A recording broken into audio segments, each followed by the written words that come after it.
been a pretty quiet week this week. Not a huge amount to report, but hopefully some things that are more interesting should be happening soon. But I did spot a $5 eagle, half eagle, on Hatton Garden Metals website. So this is a sight unseen bullion coin. Usually I have a pretty low expectation, but gold is gold.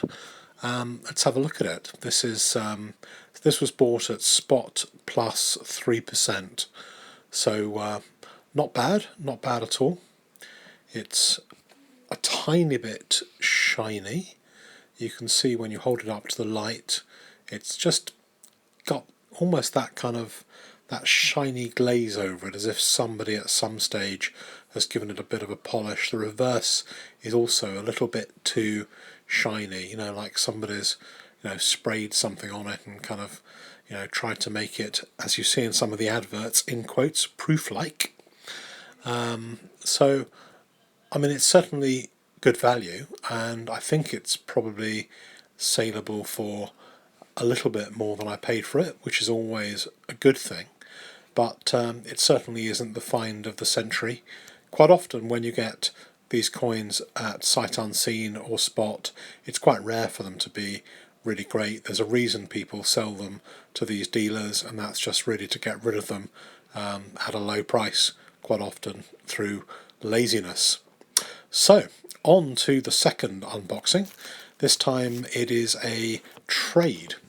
I had a couple of Silver Liberads, NGC Libertads, for sale on the Silver Forum the other day, and one of the members there made me an offer to do a trade instead of a sale, and so I traded a couple of NGC Mint State 70 Proof Libertads for these interesting coins. These are Britannias, and I know there's quite a few of you have started collecting Britannias recently. They're quite interesting, and there's lots of different designs. There's now a pretty good year set run that can be done with Britannias. Quite a few variations, quite a few patterns, privies, proofs, MS coins. In this case, these are special Britannias. They minted these. I know they minted them in 2016 because I already have 5 of them, and I didn't realise they'd also minted them in 2015. So these two are the 2015 version. They were minted by the Royal Mint. They were for sale at around about the £50 mark, or $70, and there are 10,000 of each of these that have been minted. In 2015, the Britannia had a textured surface in the fields on the obverse, on the reverse, on the Britannia side, and they minted a special edition with what's called plain fields. So there's no texture, and the finish is actually what NGC term DPL, or deep proof-like. And at the end of this video, you'll see the 2016 graded by NGC, and you'll see how they grade them up. But it's a beautifully produced coin. Britannias can be, a little bit kind of iffy sometimes. There can be a few spots and bit of hazing. You've got to pick the good ones. It's difficult to get Britannias graded as perfect 70s, 69, a few 69s. But the plain fields one is actually a special strike.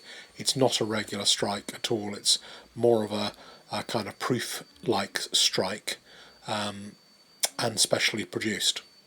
I like it. I think it's nice. And these two I'm going to have graded to go alongside my 2016 ones.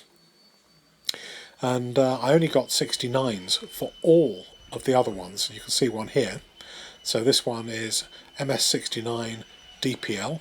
I think I got 4 69s and a 68.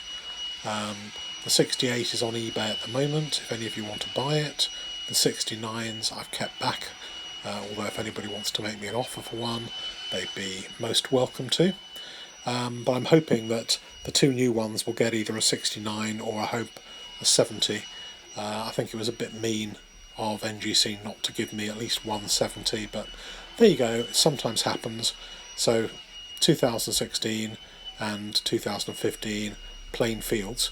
If you're hunting for Britannias at the moment, you're starting to see some Year of the Monkey Privy Britannias, and I've seen them at some really good prices, so it's worth hunting them out on eBay and buying one or two because they're pretty rare coins.